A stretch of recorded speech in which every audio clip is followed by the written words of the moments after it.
Once in a while, I still have a craving for a Diet Coke. And I drink it. But as I drink it, I'm thinking, oh my God, I'm so glad Jeremy's not seeing this. Dad, before I get triggered by you, let me ask you. You haven't been triggered yet? I thought I was triggering you. I don't know. Not yet. 47 years of marriage, Dad. Yeah. What is the secret? I got 2 words. 2-word answer. Date night. The longest distance that you're ever going to travel in this human experience is the 18 inches from your head to your heart. This is the hardest journey to take. I'm so proud of you, the man that you've become. I really am. I see your eyes getting a little red, a little teary-eyed. This is good. This is very important. Being able to feel your feelings fully, express your emotions. What would you say is the biggest challenge or obstacle that you faced during your childhood?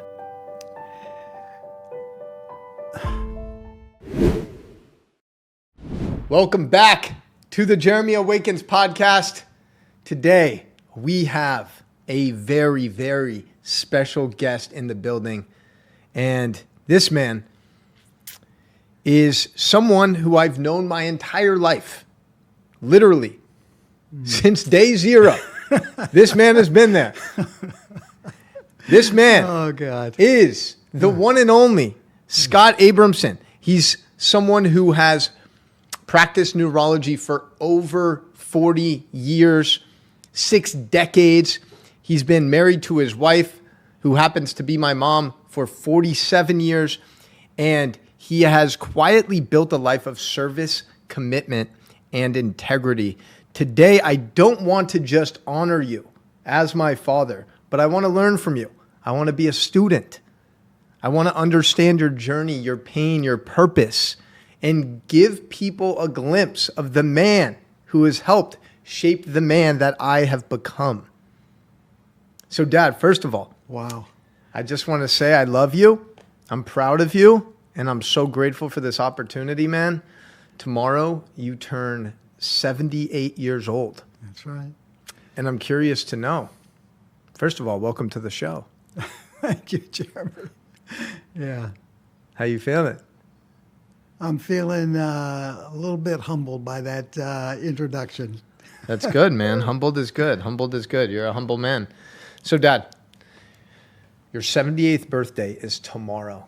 And I'm curious to know, what is one piece of advice you would give to the 34-year-old version of you? To the 34-year-old version of me. I learned this. I didn't come by this naturally. I learned it the hard way. And I learned it through time and through occasional epiphanies. But the thing I learned, and that has helped me the most,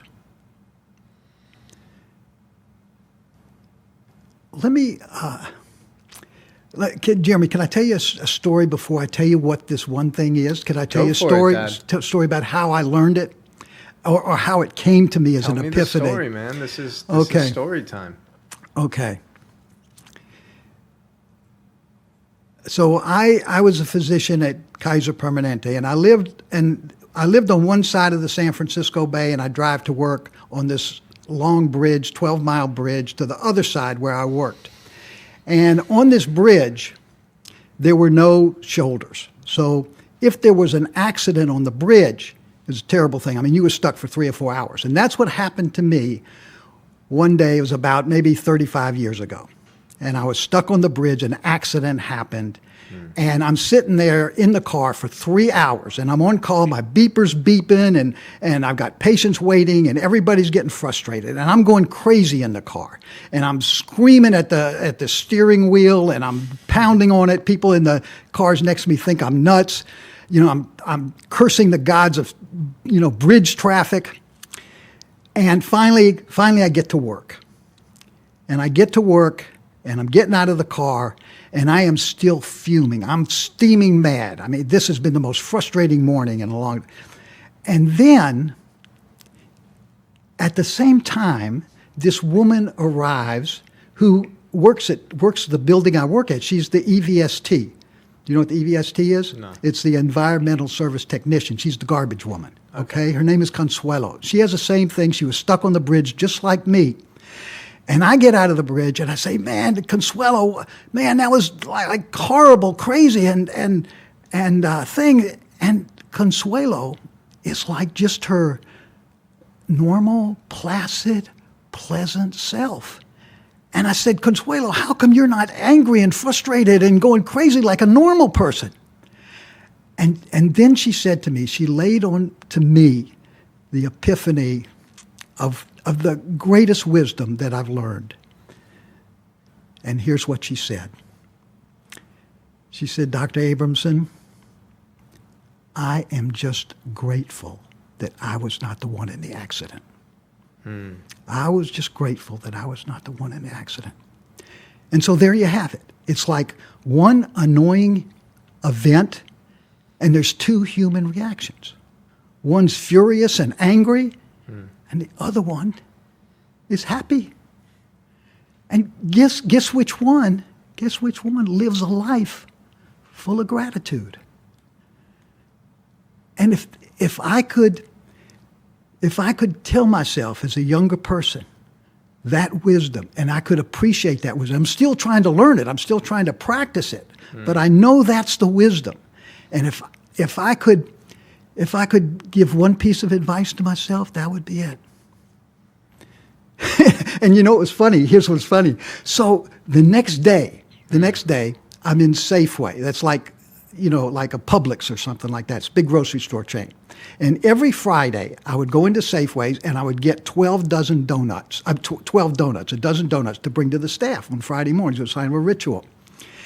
And I'm in there and I'm waiting in line, and there's this woman in front of me, and it's like she's got a basket, with about 3 kids in it, and the basket's full of food and all that. And all of a sudden, the power goes out in Safeway. Oh, wow. Yeah. The power goes out in Safeway. And everybody had to take back what they bought. And she had this whole basket full of stuff. And so I turn to the woman and I say, God, what a revolting development. And she says, I'm just glad that it wasn't the whole city that blacked out. And I'm saying to myself, these people are everywhere, everywhere. They're all around that live their lives full of gratitude. Yeah, that perspective is everything. It is, and it's it's like, and that's why I'm, and we sort of grew up as not in the religious, Orthodox Jewish tradition, but I know now you've really committed to that, and I'm very proud of you for doing that, Jeremy. But in the Orthodox Jewish community, I know that there are prayers. There are prayers for eating before you eat. There are prayers for eating. There are prayers for digestion. There are prayers for getting rid of the waste that you have. Prayer for everything, and that's all about being grateful. Yeah. I'm much more grateful after the different health issues I've had. I'm much more grateful every time I take a number 2. I give gratitude. I'm like, thank you, God, for allowing me to remove and release this waste that no longer serves me. Yeah. I actually genuinely give gratitude every time I take a shit, because I'm like, yeah, oh, wow, my body is functioning normally in a healthy way, because when I was having those intestinal issues and I was in the hospital with a tube up my nose and down my throat, and everything was blocked up and I was in absolutely excruciating pain, it really just brings awareness back to the simple things that we take for granted every single day. That's why also, when you were here, like you got here, I think like 4 days ago, and I was having just a rough day when the first day you were here, and I was, when we were at my place, we just had a beer, and we turned on the TV, and I was like, fuck it, despite all the other challenges and stressful things happening right now, like this is really all I need. I have everything I need. I'm literally just chilling with my dad, drinking a beer on a Monday night. What else do I actually need? What's the purpose of working our face off and just grinding every single day if we don't actually pause and take a moment to just be grateful, like, oh shit, I got the most important person in my life right here next to me. Exactly. What else do I need? What else do I need? And then I feel like it's so easy to take that moment for granted. And then 10 years later, I'm like, oh man, I wish I would have allowed myself to be present for that time my dad visited me in Miami. Yeah. Like shit. Yeah. I really missed that opportunity. Yeah. And how many of those opportunities of being present with someone do we lose? Do we not think about it? I mean, look, by the way, what Jeremy was talking about is when he was an infant, when he was 11 months old, he had this condition. It was he had an emergency intestinal blockage. The one intestine twisted around another, and after that, it left a scar. And so periodically, Jeremy has had intestinal obstructions where he had to go to the hospital, and they have to put tubes in and all that and all that. That's what he was talking about. But the fact that you can be grateful for having a poop, how many people in this world don't feel grateful for that? Yeah. And there's so many other things. Yeah. I mean, I think what percentage of people do you think are on their phones while they're taking a shit, like scrolling mindlessly on social media, watching videos, reading an article, checking their email? I'm guilty, Judge. Think about it. I bet you it's damn near 90%. Yeah. If not close to 100. Yeah. That's why I think they actually did a statistic of how long the average wait time is in like public restrooms. And I'm pretty sure the wait time has like quadrupled in the last decade, because now everyone is just chilling. They're scrolling, checking their email. It's like, dude, you were done shitting 9 minutes ago. But this is my office. This is my office. Yeah, what are you trying to do, Yeah, we've turned, it's kind of crazy when you think about it. But and I'll tell you, what's even worse than that, I think, is Mom and I went out to a restaurant last week, and it was kind of a nice restaurant. I think it was like BJ's Brewery or something like that. And there was this table, this family, and you could see it was multi-generational, like the grandparents, and there were several kids and grandkids, and they were sitting at this huge table, and it was a nice night out, and everybody, the kids, the grandkids, everybody is on their phone. Right. And here they have this wonderful opportunity to be there together as a family, and everybody's on their phone. They could have been texting with each other while they were sitting That's down. true. I could have assumed something that wasn't true, so you're right. But going back to the present moment, I really believe that the best way to measure your quality of life is actually by measuring how much of your life you spent in the present moment. Because if you think about it, sure, you might live till 90 years old, but if you spend 50 of those years dwelling on the past, and you spend another 25 years fearing the future, constantly in a state of anxiety, guess what? You only lived 15 years. Yeah. But we're so obsessed with measuring lifespan that we forget about health span. And that is really what we should be measuring when it comes to quality of life. Yeah. Because again, you can live till an old age, but that quality of life could be really shitty. Yeah. And that quality is shitty not because your external circumstances are bad, not that you're suffering with disease or there's your poverty or something. It's bad because of your internal, what's going on internally and what you're thinking about, what your mind. But I'll tell you, Jeremy, that has been my challenge, and it's still my challenge to be in the present. I have to fight that every day. Like an example. So Mom and I will go out to this wonderful place, Half Moon Bay. It's a beach, close to our home, and we walk along the beach. And what I find myself thinking about is, okay, we're walking, and okay, when is the walk going to be through? Where are we going to go for lunch? And when I get home, what about these emails that are waiting for me to answer? Yeah. And I'm thinking about how am I going to answer them? And I'm thinking about all this stuff. And Mom will be next to me, and she's thinking, and what she's thinking is, wow, listen to those birds, You think wow, Mom's isn't good it? at being present? She's present in all that. She's thinking about, look at those flowers. Yeah. I never noticed the flowers. And so it is a challenge. It's to be in the present and appreciate and appreciate that stuff. And it goes to the simplest things like eating. And I know you're kind of big on the appreciate and saying the prayer for eating and so forth. I have a colleague. This guy's name is he's a hospital doctor. His name is Doug Bwaki. He comes from this little town in West Africa, very poor town. And growing up, Douglas Bwaki, he tells this story. He says, and when I was a kid, every year I would count the days till Christmas. I couldn't wait till Christmas because on Christmas I got this special treat. And what he got on Christmas was a Coca-Cola. And it wasn't even a full cup. It was just like a half a Coca-Cola that he got on Christmas. So nowadays, he's a doctor in Kaiser in California, has a good life. He can have a Coca-Cola whenever he wants. But he says this. He says,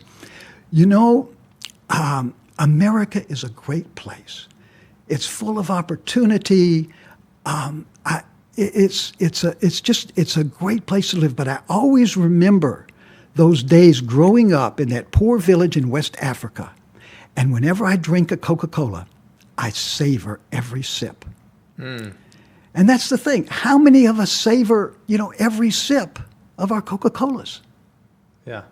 Well, I'm not a huge advocate of drinking Coca-Cola, but when you happen to drink that Coca-Cola or you drink that beer, the glass of wine, the water, whatever it may be, infusing as much intention as possible. Speaking of childhood. Yeah. Let's talk a little bit about... Speaking of childhood, I don't know. You were talking about this guy's childhood in Africa. Oh, okay. All right. That segue was a little bit, very smooth, bumpy. actually, I don't know. I thought it was kind of a little tacky there, but okay. We can go back to childhood. Look at this guy. He comes in my podcast studio talking shit and criticizing me on how I transition, which I think it was a very smooth transition. Well, anyways, okay. Dad, all right? Yeah. Before I get triggered by you, okay? Before I get triggered by you, let me ask you. You haven't been triggered yet? I thought I was triggering you. I don't know. Not yet. Okay, I was hoping I could. I don't know. Going back to your childhood. Yeah. Now, you were born in Des Moines, Iowa. I was. You moved around a lot as a kid. A little bit, yeah. Okay. I want to know,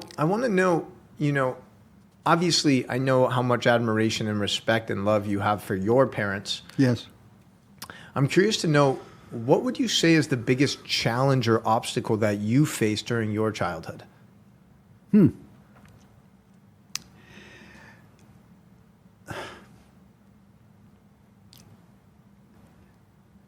I think, no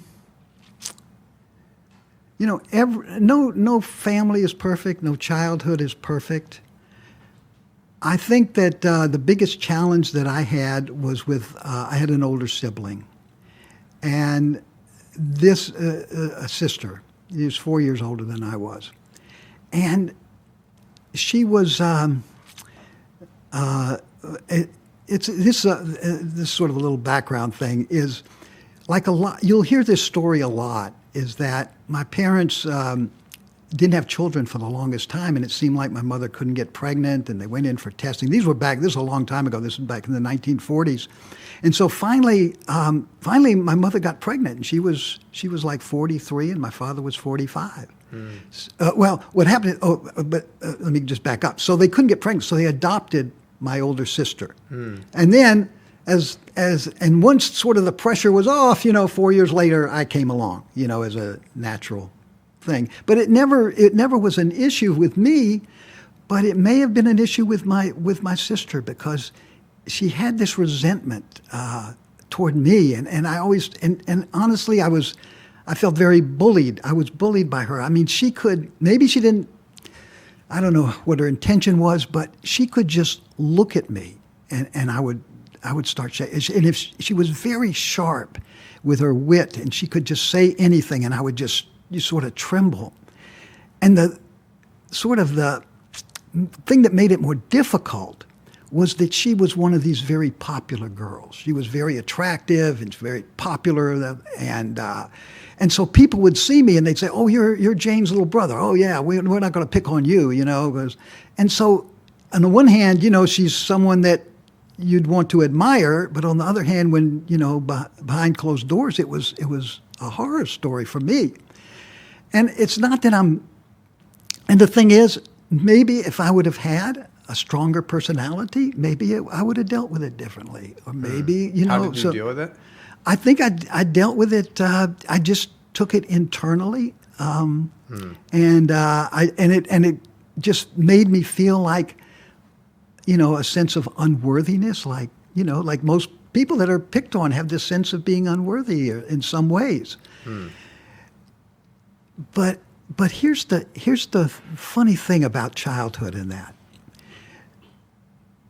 Do you grew up with Mr. Rogers, and I imagine some of you guys probably grew up with Mr. really, Rogers. man. Mr. Rogers' Neighborhood, Yeah, and all that. Okay, so he had a movie out. He had a movie about Mr. Rogers' Neighborhood, and he said in this thing a very beautiful thing. He said, "There's one thing you can never lose. One thing you can never lose. You know what that is? Your childhood. Your childhood. You can't lose your childhood. And even though it's in the past and you deal with everything, every so often it will come up, and it will come up to bite you and sort of try to define how you should act or how you should be." How do you think that impacted you as an adult when you started growing older? Like, did it impact the way you interacted with other women? Was there some sort of fear that you were operating from? Yeah, I think so. And just to give you an idea, like this is one example. So I had this patient, and she saw one of my colleagues, and the patient complained to me that he didn't treat her right, that he was rude and so forth. And knowing my patient, that she was very honest and telling me the truth, and knowing this guy who is kind of rude, I figured out what happened. So I called him up, and I got a phone mail answer. It said, leave a message on phone mail. So I left a message on phone mail. Next day, I didn't get a call back, and I'm getting kind of annoyed. So the next day, I call him again and leave a message on his phone mail. "Please call me. I want to talk to you about this." And he didn't call me back, and I'm getting really angry. And the third day, I call him again, leave a message, and the same thing, leave a message on the phone mail. And I was furious that night. And I woke up at 2 in the morning, and I want to rip out his dadgum eyeballs. I mean, and I was thinking to myself, this is exactly, I felt disrespected, that nobody listened to me, that I was this. And so I was feeling, and I realized I'm feeling the same way that I felt with my sister. And and then the fourth day, he calls me back. And he says, "Scott, I'm really sorry. I had a family emergency, and I didn't turn off my phone mail." But I was ready to kill the guy. Why was I ready to kill the guy? Because I never lost my childhood. Damn, that's powerful. So how do you feel like you were able to eventually heal from that? And I think it's so important for people to understand, these events and experiences that happen when you're 3 years old, 4 years old, 5 years old. Yeah. They can oftentimes shape your reality as an adult. Yes. Yeah. Because that is when your subconscious mind is being programmed, all of these belief systems. So you getting bullied and disrespected by your older sister, making you feel unseen, unworthy. Yeah. That actually carried on with you for decades. Yeah. You're this well-respected doctor. Yeah. And you're still holding on to these childhood wounds. Yes. And I think that's why healing your inner child is so important. Yeah, it is. It is. And I think, and how do you heal that? In the one sense, it's always going to be there. You can never lose your childhood. I really believe it's always going to be there. And what you have to do is when it pops up, you just have to realize and accept it. Like and to say, look, that's really not me. That's what happened when I was a child. Because if you try to say, I'm not going to think about it, it's not going to work. It's like if I say to you, in the next hour, Jeremy, I don't want you to think about the color red, right? You could probably do it for 2 or 3 minutes, and then what's going to happen? Yeah. So you've got to realize it's there, at least in a lot of us, it's going to be there. And when it's there, just say, okay, it's there. It's that, but that's what it was. And I'm going to rely instead, who I am is really defined by what I do, by my actions, by my behavior. Yeah. And if I'm good and kind to people, if I try to be that way, that defines me, not this wound that I had. Yeah, one of my favorite quotes is that memory is, sorry. The quote goes, wisdom is memory without emotion. Right? Yeah. That's one of my favorite quotes. Yeah. Memory is, why do I keep saying that? Fuck, I keep messing it up. Wisdom. Yeah. One of my favorite quotes is that wisdom equals memory minus emotion. Yeah. So all of these different memories Right. from your childhood, from your past, it's very easy to just attach to the emotion from that time. Yeah. Feeling unworthy, feeling unseen, feeling disrespected, feeling Right. small, Right. right? And oftentimes we attach that moment or experience to that emotion. Yeah. But really, when it comes down to it, all of the events and experiences from our past actually help shape the person that we are today. Yeah. They most likely taught us an extremely valuable lesson that contributed towards our growth and transformation. Right. So right. it's actually being able to look back at that shitty experience Yeah. and be grateful that it happened. Yes, And- exactly. And be like, oh, wow, Right. damn. Yeah. I'm so glad I got bullied Yeah. because it taught me to have more compassion for other people. Absolutely, absolutely. When you see someone bullied, your heart goes out to them. Exactly. Yeah. Say the quote again. Let's see if you can get it right. Wisdom is memory without emotion. Right. Okay. Now, what if you got it right? What if you took away the memory? What if you tried to obliterate the memory? You'd be going through life saying, "Oh no, I can't think of that. Can't think of that. Can't think of that." And it would take up so much of your energy trying to obliterate that memory. But if you take that memory and you say, here's how that memory can help me deal with life. That's what's so crucial. That's what happens a lot is in what I've seen is the number one root cause for most diseases is actually suppression. It's the suppression of feelings and emotions, all of these things, whether it's anger, and we just hold it in. We want to share our truth or communicate, but we don't want to hurt someone's feelings or ruffle any feathers, so we bite our tongue and we don't say anything. Right. Every single time that you suppress, you're actually causing more inflammation to your body. And that's actually causing dis-ease because now your nervous system is unregulated. And now you're operating from a space of fear and anxiety because now you're scared. You're scared to actually just be yourself. I think that's so true. And I think other than someone in some, very, like pediatric brain cancer or something, but most general doctors will tell you that 90% of the people that they see, that the real issue has to do with psychological underpinnings. You think most doctors will say that? Yeah, I think I do. Not that they're still going to use their tools of the trade and all their medicines. They're still going to give you all their medicines, but but deep down, they will tell you that 90% of the stuff they see is psychologically based. The problem is they don't address it that way. Yeah, and we'll get into that. Because, this might trigger you as someone who is a doctor for over 40 years. But it's my belief. Yeah. This won't be the first time you triggered me, by the way. It's my belief that doctors are actually the biggest drug dealers in America. Doctors are handing out Adderall to 6-year-olds. They're handing out SSRIs and antidepressants for anyone who's feeling sad, right? They're handing out statins for anyone who has high cholesterol. I think doctors are actually the biggest drug dealers in America. And it's crazy that people get arrested for possession of things like marijuana or mushrooms, when in reality, those things come from nature.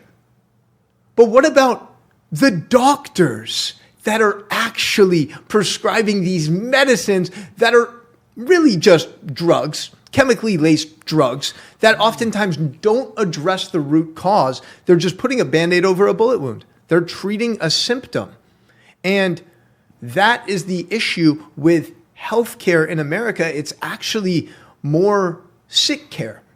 It's like, how can we just put a Band-Aid over the problem for a long enough time period so you stay alive, but you're definitely not healed. Yeah. You're definitely not healthy. You're actually going to just be more dependent on our drugs and on our system, and you're going to be a customer for life, because a patient cured is a customer lost. Yeah. How do you feel about that? Well, we've had this conversation before, and I agree with a lot of it. I mean, there's certain boundaries. There's some things that medications really do help. Excuse me. Like I deal with Parkinson's and multiple sclerosis and things like that. And there are things that can help. But to your larger point, I think there's a lot of truth in that. Let me give you an example. So I retired 5 years ago, but I'm still kind of active in doing volunteer work. I work in a charity clinic, and I'm in this organization. And what we do is there's probably thousands of these federally qualified clinics out in America. And they treat the indigent, people with low insurance and so forth, low income people. And these clinics are staffed by family doctors, by nurse practitioners, by PAs. So what my job as a volunteer is that we will get a message from one of these nurse practitioners, and the message will be something like, I have this patient, he has this and this and this. I'm not sure what to do. You've been a neurologist, you've been a hematologist, you've been a GI person. What do you recommend?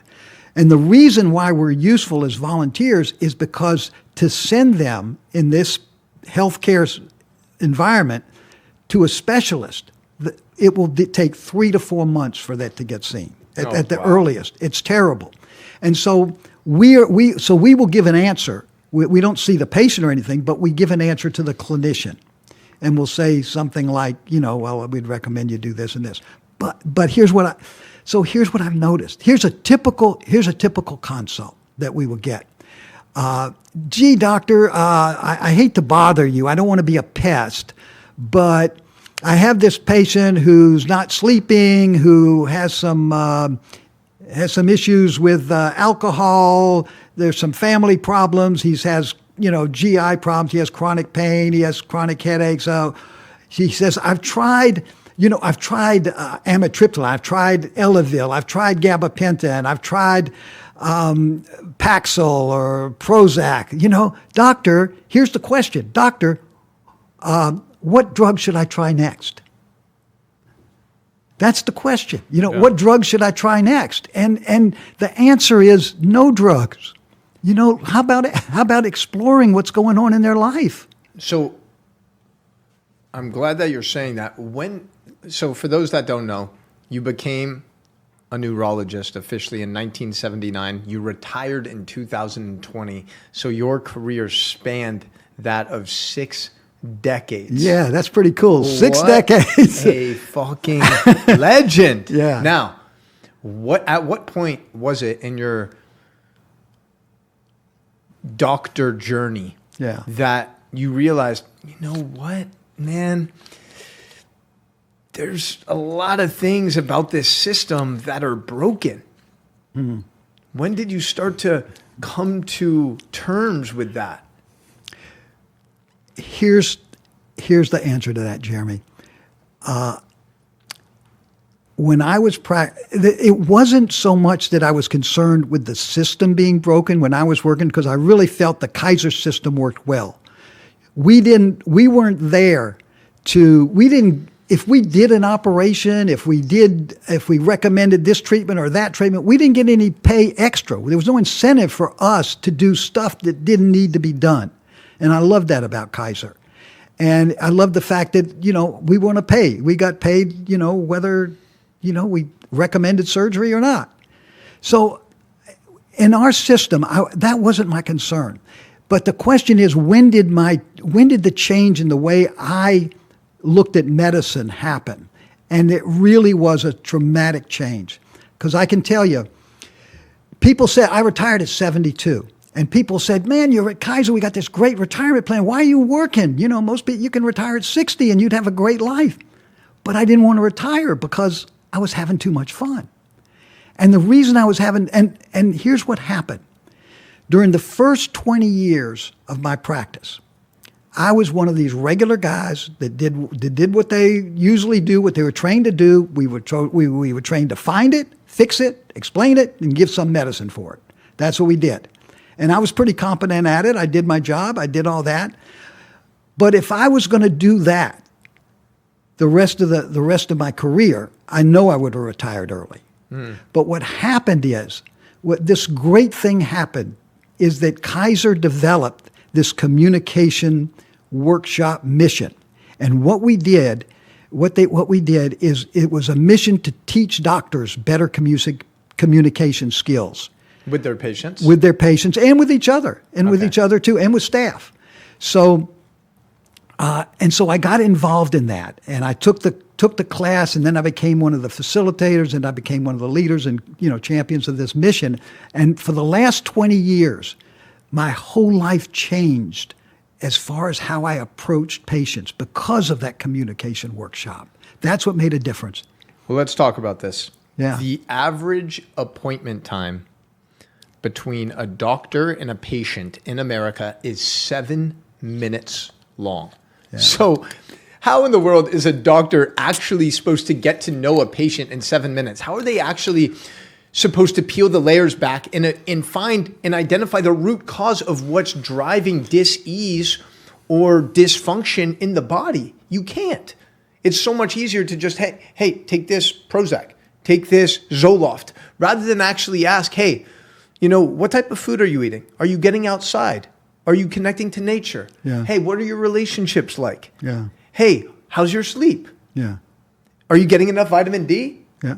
None of these things have actually really taken place, at least in my experience going to a traditional doctor. They've never really asked about my life. So, yeah. I mean, it seems to me, regardless of how amazing your communication is with your patient in 7 minutes, I still don't think you're going to be able to really help them on a root cause level. Mm-hmm. Well, actually, for us, because I was a specialist in neurology and, patients had these sort of weird diseases, we were given like 20 minutes. And I know at the Kaiser system, it was at least 15 or 20 minutes. Okay. But so it is a bit longer. But your point is great. With a minimal amount of time, how much time do you really can you really spend to really understand someone? And here's what the epiphany that I had, Jeremy. Here's the epiphany. And from those first 20 years, find it, fix it, explain it, give it some medicine for it, thing to really enjoying and really enhancing that patient-doctor communication. It really boils down, I figured this out, it boils down to one word, just one word. And you would never guess the word because it's a very simple word with 3 letters. You know what the word is? The word is... It made all the difference in my practice. I should definitely know this. The word is... Have I ever told you? I don't think I ever told you this. No, the word is...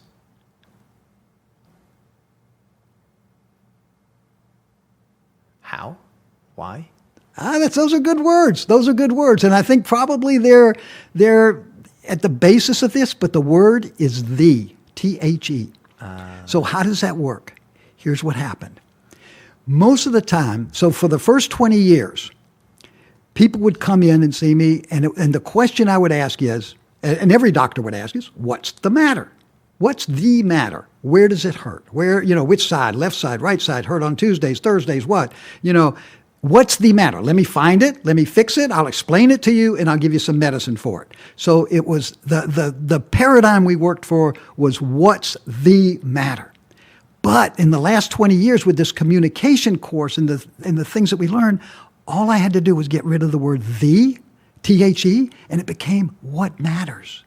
What matters? So a person would come in, and let's say they were having a constant headaches. Okay, I'm a neurologist, constant headaches. So, instead of asking the traditional, what days is it hurt? What are you taking? I'd say, listen, before we ask any questions, let me ask you something. What are you most worried about with these headaches? And you might get something like, well, doctor, when I was 20 years old, I had a venereal disease, and and I just wonder, could the headaches be coming back from that? I kind of feel guilty. That's what matters. So if I would have just gone, what's the matter? I'd have said, well, you got tension headaches, or maybe it's allergy headaches. Here's some allergy pills. Here's some antidepressant. You look a little depressed. But when you have the approach, what matters? And you ask those questions, what matters? You connect with people on a much deeper level. What matters? And that's what I know for your people that listen to this, whatever field you're in, that may be the question you want to ask folks is what matters, not what's the matter. Why is your balance sheet going down or whatever, but what really matters to you as a business owner?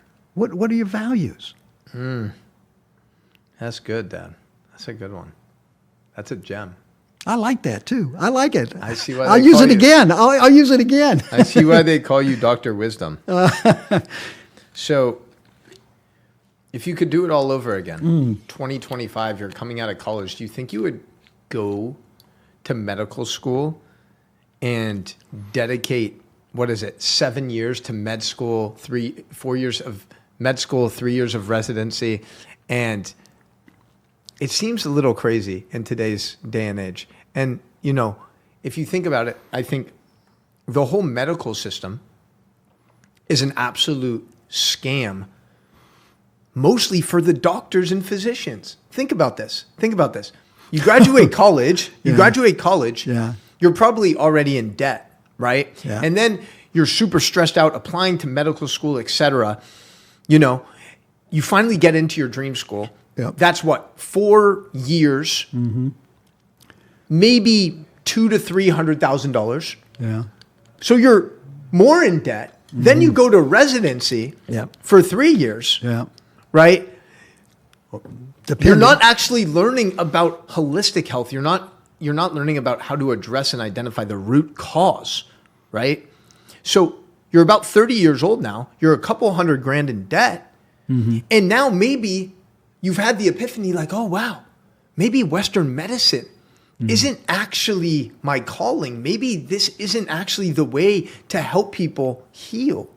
But you're kind of committed at this point. You're $300,000 in debt. You've dedicated 7 years of your adult life to pursuing this path. And now you become a doctor. And you're part of this system that has indoctrinated you in many ways to be a drug dealer and push pills rather than actually pushing real holistic solutions. You're a true testament to this. Like, how much weight did you lose pretty much instantly after you retired from medical school, or you retired from being a doctor? Yeah. So, when I was probably about 30 pounds, 25, 30 pounds heavier. And it was just bad. It was bad lifestyle of the daily work of being a doctor. Like I said, remember I said I brought in on Fridays, I brought in a dozen donuts for the staff. Yeah. Well, every day of the week, somebody brings in some cookies or something like that. And they're always at the, coffee station. So my lifestyle at that point was like, man, work is, it's hard. People are coming in all the time. You got all these messages and things to do. And it's stressful. And so I would have this thing, okay, I got 2 more phone calls to make. After I make these phone calls, I can have my donut. Or, after I see these 2 patients, I'm going to have these 2 cookies. Yeah. Or like if it's a real stressful day, like I would go down to the canteen where they had machines, and if it was a moderately stressful day, I'd have 1 bag of chips and a Diet Coke. It was a really stressful day, I'd have 2 bags of chips and a Diet Coke. What chips were you getting? They were like, Lay's chips, Wow, I didn't know the usual kind of chips. No. So there was At your peak, Yeah. how many Diet Cokes were you drinking on average per day? Probably about 3, 4. I remember this was a big shift for you. Yeah. Because you were addicted to Diet Coke. Okay. Now, there's worse things to be addicted to, right? It's 0 calories. It's 0 sugar, right? Yeah. But it's laced with all these artificial chemicals and sweeteners like aspartame and high fructose corn syrup, et cetera. So you're consuming this and it's making you less healthy as a doctor. And I don't even know if you were aware of it. You're probably thinking Diet Coke. No, you would get on our case. You would get on my case all the time. As a matter of fact, I will confess to you. I'm going to make a confession right now. Okay. Let's hear it. Confession. All right. Once in a while, I still have a craving for a Diet Coke. And I drink it. But as I drink it, I'm thinking, oh my God, I'm so glad Jeremy's not seeing this. And my wife, Pamela goes, if Jeremy saw you eating that, drinking that. No. Yeah. Honestly, occasionally it's all good. Yeah. But 3 a day is different than a couple a week. Yeah. So we're getting back to, what's tough about, the health of doctors and the money issues and so forth. So much pressure under young docs today, and there's so much, and I read the blogs of the medical and the people writing in of the difficulty of being a doctor, and they're talking about burnout a lot and all of this stuff. So it is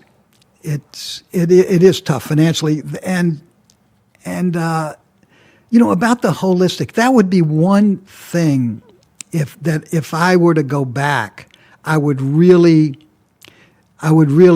look into more information and healing from that. And I'll tell you something, I have the greatest respect for people that do healing, that do real healing outside of the medical profession, whether it's yoga or mindfulness or, aromatherapy. I mean, a lot of that stuff works, and a lot of it works. A lot of it, I think, works because it's someone cares, right? You go to your aromatherapist. I mean, and I'm saying, that stuff may work. Or you go to your high colonic therapist, and I know, a lot of people do that, but, and maybe it's the therapeutic partly of that, but it's also that the therapist, just by being there with you, it's a healing process. Well, and the placebo effect is real. Oh, yeah. If you actually take a medication or a supplement and you have this strong belief that it is going to help you heal, that it's going to improve your health, your energy, right? You're already programming your brain to believe that it's a reality. Okay, that's half the battle. The placebo effect is so real. So, even when it comes to something like microdosing, right? Microdosing is extremely beneficial for the brain when it comes to things like neuroplasticity and enhancing creativity, enhancing levels of focus and flow state. And if you actually believe that microdosing is going to help you, it's much more likely to help you. Yeah. But if you go in with a mindset like, oh man, I've tried everything, nothing seems to work, I'm broken, this isn't going to do anything positive for me, chances are it's not going to do anything positive for you. Yeah. So you not only have to believe that this particular therapy, like microdose, is going to help you, but you have to believe in the therapist. You have to believe that person that is recommending that is authentic and believes in what he's giving you, that he wants to heal you. I like that. Yeah, we're Jeremy. We're all salesmen. We're all selling something, and sometimes it's a product, sometimes it's an idea, sometimes it's a service, but most of all, what we're selling is trust in our character. That's what we're selling. Are you ready to feel limitless in 2025? I'm talking limitless physically, mentally, emotionally, spiritually, sexually, financially. This is your sign to try out microdosing for 30 days. We have a very special opportunity for podcast listeners. You can get started for only $222. This includes the medicine being shipped to you, the highest quality, fair trade, organic, sustainably sourced microdoses in the world at your doorstep, and you also get access to live group coaching calls with me, our private community. This is your sign to take ownership of your life in 2025. If you're ready, hit the link in the description, and I can't wait to see you on the inside. Is there any time that you can remember where someone went out of their way to damage your reputation or attack your character? Oh, boy. There was a very terrible incident where and I think I've told you about it maybe in the past. And honestly, it was just a horrible, vicious accusation this person made against me that was, just totally crazy. But it damages you. But instead of talking about that, let me tell you about, because we're talking about sales, about selling something and selling trust in your character, right? So let me tell you about something that happened that proved to me that an epiphany about selling trust in your character. So, as you know, my father, your grandparents, your grandmother, my mother lived to be 100. My father, your grandfather, George, lived to be 101. And they lived very vigorous and healthy lives all their life, and maybe till the last year or so, they got very frail. But so when my father was about 100, he had a stroke. This was in 2000. I can't remember. Anyway, my father had a stroke, and he couldn't speak. So the hospital sent this speech therapist out to the house to work with my father. Her name was Pam Brown. I remember her name, Pam Brown.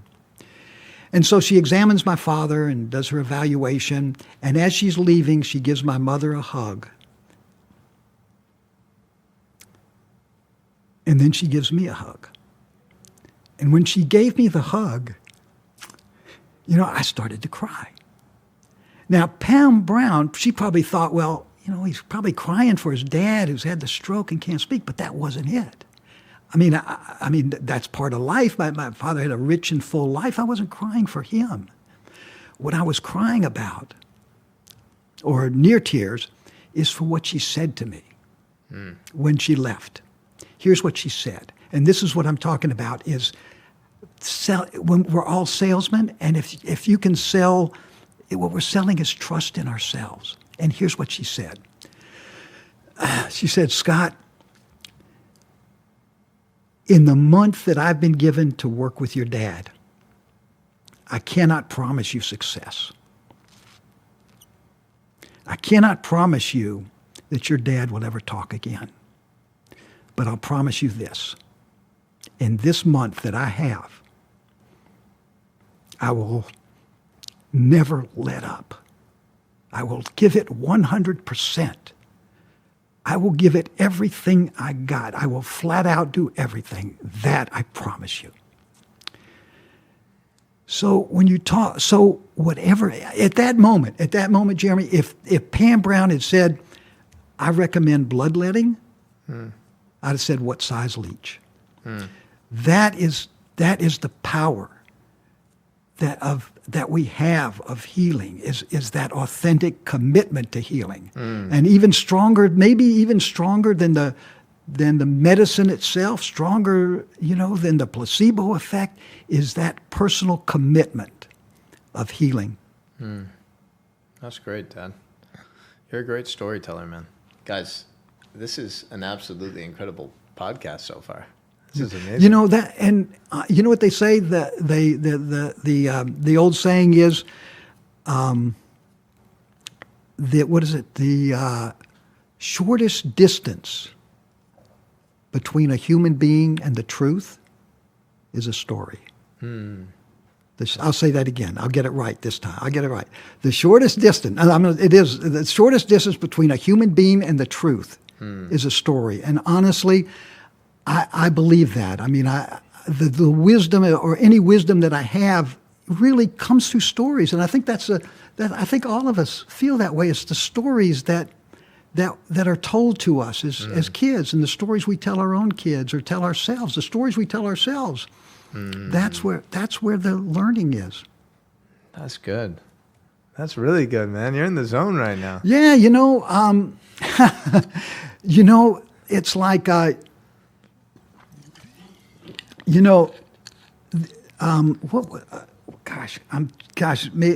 this is crazy. I can't think of the Uncle Tom's Cabin was a book that was written right before the Civil War, and it was a story about this black man who was a slave and he was mistreated and so forth. It was a very poignant story. It touched at your heartstrings, and and this was a story. It really roused the nation to realize the evils of slavery. This one book, Uncle Tom's Cabin, and the woman who wrote the book. My gosh, I can't. It's okay. Okay, so the woman who wrote the book she writes the book, and this book changed the way America thought. So after the Civil War started, President Lincoln invited her into the White House, and he wanted to talk to her. And he looks at her and he says, "So you're the little lady that started this war." It's the power of a story. Look at that story. Look what it did. It started the Civil War. It ended slavery. It brought a nation together again to heal. Stories are powerful. So you said the biggest thing in between a human and the truth is a story. Yeah. Something like that. Yeah. All right. So the shortest distance between a human being and the truth is a story. So I like to say Yeah. that the longest distance that you're ever going to travel in this human experience is the 18 inches from your head to your heart. This is the hardest journey to take. Yeah. Because so much of our programming has destroyed our mind. And we're oftentimes just a slave to these thoughts and beliefs that aren't even true. Yeah. But all of the magic actually happens when you're able to take that 18-inch journey into your heart. And that's where all the love is, the presence is, the abundance is. So I also believe that so much of the root cause of a lot of suffering is actually an unhealed heart. Okay? I'll explain what I mean by this. So I was in Costa Rica last month in these ayahuasca journeys, right? And one of the intentions that we set as a collective is heal my heart. The other one is merge me back with my soul at all costs. And then also show me who I've become. Through all my past events, experiences, and actions, who have I become? And I realized there's many times, who have I become? There's lots of things I love about who I've become. And then there's also the things I don't love. I've become impatient. I've become sometimes emotionally reactive, right? All of these things, right? Because if you don't know who you are, then you're never going to be able to become who you want to be. And most people are living their life in a lie. So actually, the ability to be truthful and honest with yourself about your strengths and about your shortcomings and about your insecurities is one of the most valuable skills you can learn. So I learned, oh shit, I've been impatient. Oh shit, I've been a slave to my emotions. How can I actually become a better version of myself and not allow those actions or habits to continue, right? But also part of this process is, like I said, merging back with your soul.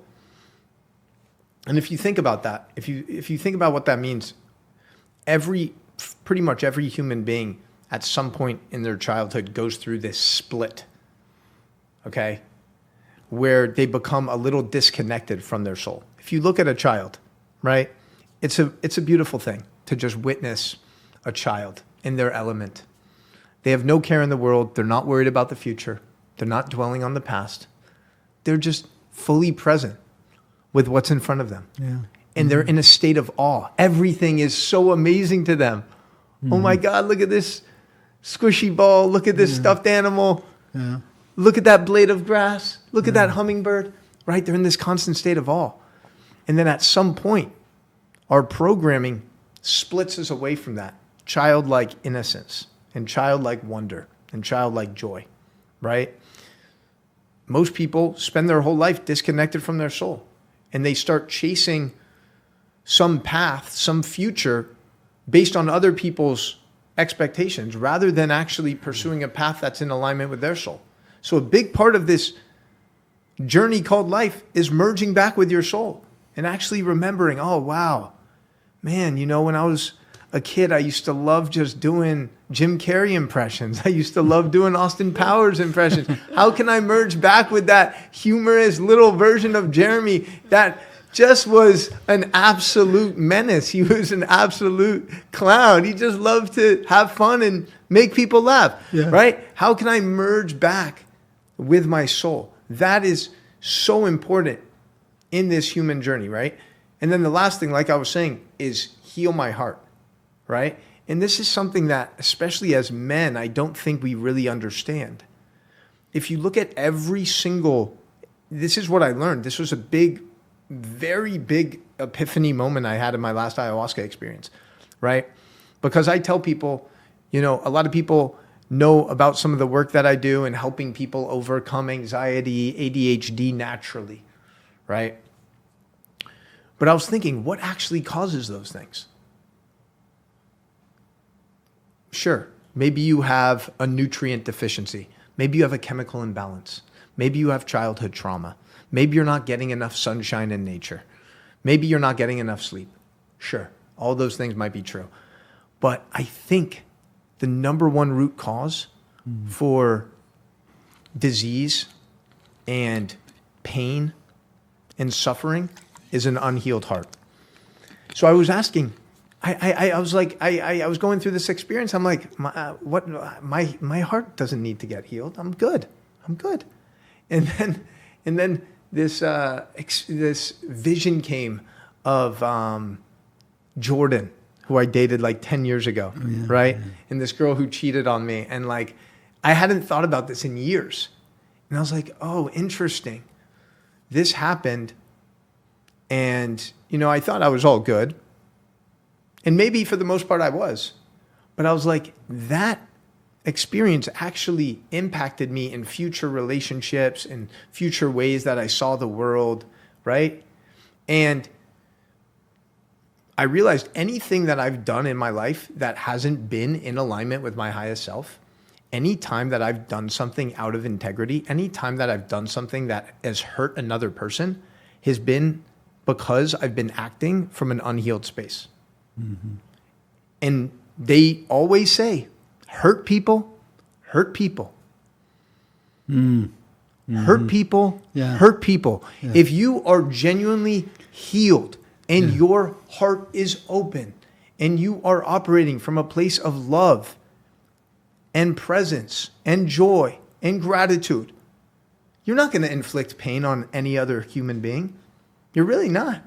At least you're definitely not going to have the intention to do that. Maybe you accidentally do through something you say or do, but think about all of this stuff that's happening in the world on a global scale, right? Anytime someone does something that hurts another person, whether it's like an intimate relationship or someone close to them or a complete stranger, imagine how unhealed that person's heart is.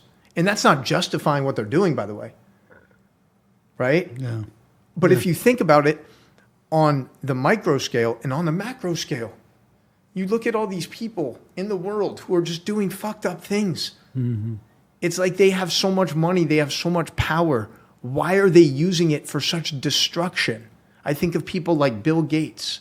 I think of people like Anthony Fauci. These people that had so much power and influence and used it to absolutely cause chaos. They used it to intentionally harm other people. Why? Yeah. Why would you do that? It's because you are unhealed. You still have childhood wounds that you've never addressed. And now, to make yourself feel more powerful, to somehow in some sick way feel you, to make yourself feel more significant, you've actually inflicted pain on innocent people in the form of forcing them to put something absolutely toxic in their bodies involuntarily and just lie blatantly to the American people like Fauci did, right? So that's something I'm thinking about a lot. And I'm going on a long monologue, but the last thing I'll say is I was leading a call for my students last week. So I was thinking of, okay, like if an unhealed heart is the root cause of so much chaos and disease, how does one start to heal their heart, right? It's a question that someone would want to ask. So the only thing that came up to me, it wasn't premeditated or anything. I literally had everyone on the call just have their hand on their heart and breathe. And I said, get to a point where you're so still that you actually feel your own heartbeat. Like, think about it. When's the last time you actually put your hand over your heart and felt your own heartbeat? Mm-hmm. The first step of healing your heart is to actually feel your heart. Mm-hmm. And I was like, I was like, oh my God, it's so simple, but it's so powerful. Mm-hmm. There's people that they had their hand on their heart during the call. They started crying. Mm-hmm. They were like, and I was like, oh, okay. Mm-hmm. So how I want to transition this. Okay, I was wondering. How I want to transition this, because I promise it's not a solo podcast. Okay. Wait a minute. Can I just add something before you do that? See, I love that phrase, hurt people. Right? But think about this. It also works the other way. Healed people heal people. And sometimes it's just doing as you said that, sometimes it's just doing the simplest things. Like, I mean, one of the things that I make a habit of doing is if somebody does something, goes out of their way to do something nice, maybe it's a waitress or somebody, I will make it a habit not only to compliment them, but to compliment their superior, their boss. Mm. And recently, Mom was in the hospital when we were traveling. She got a pneumonia. We were in the hospital for 5 days in this little place in Nevada in the middle of the desert. Mm. But the staff was wonderful. And I wrote a letter to the head of the department and the head nurse and the head nurse there, and I complimented the staff on how nice they were. And I got a letter back from her. I mean, I've made this a habit, but I got a letter back from her, and she says, "Thank you for mentioning our staff, and they were doing well." She says, I myself have gotten good care from other healthcare givers, but I never thanked them. Mm. And thank you for your letter because now I'm going to start doing that. Mm. So I'm not at that healed state, but it's a habit I have of thanking people when they've done something good. And so in the sense, hurt people. So same token, healed people can heal people. 1,000%. That's a really powerful addition to the statement.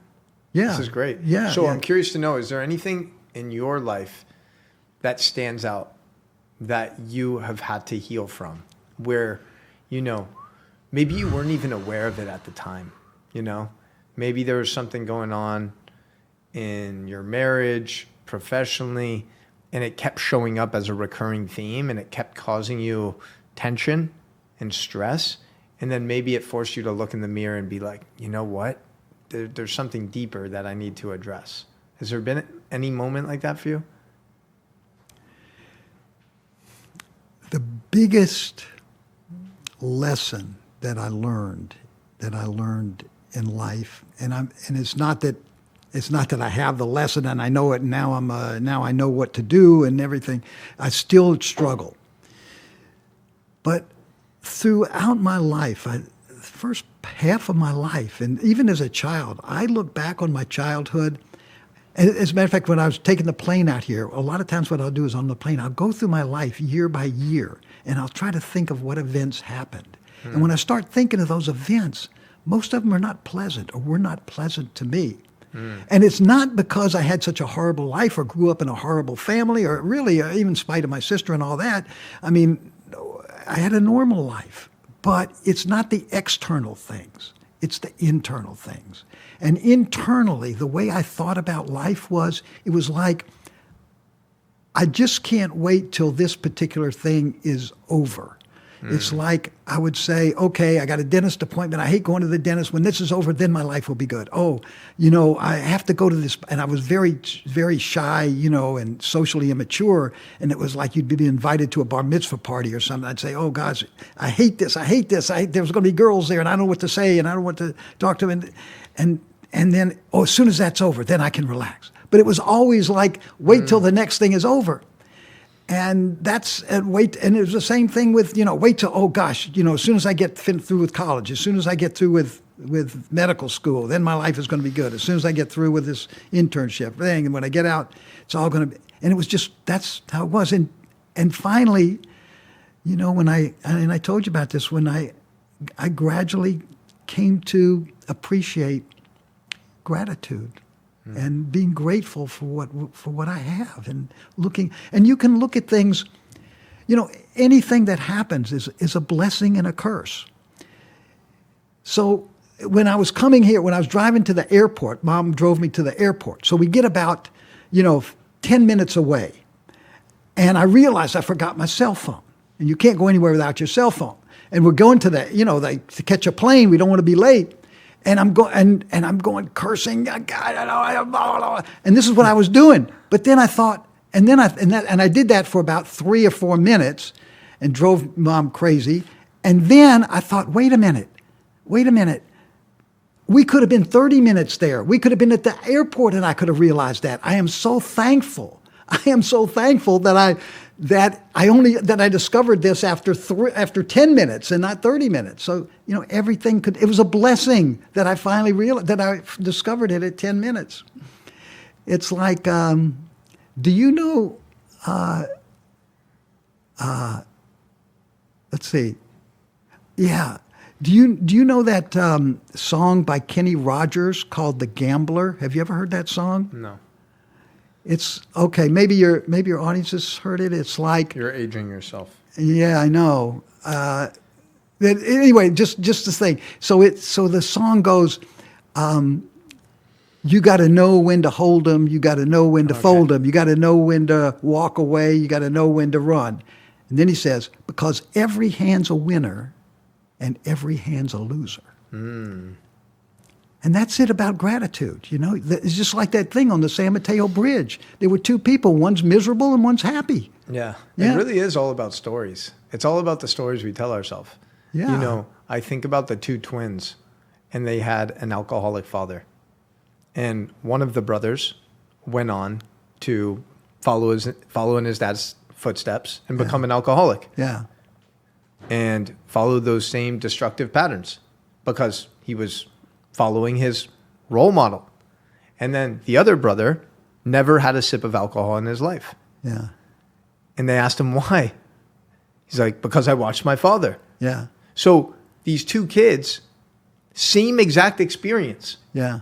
Growing up with an alcoholic father. One of them used the experience to follow in his father's footsteps. Yep. The other was so turned off by witnessing the way his dad acted by destroying his life and everyone's life around him. He's like, I don't want to do that. Yeah. Why would I ever take a sip of alcohol when I just I was a witness to seeing the destruction that my dad caused. Right. And you know what?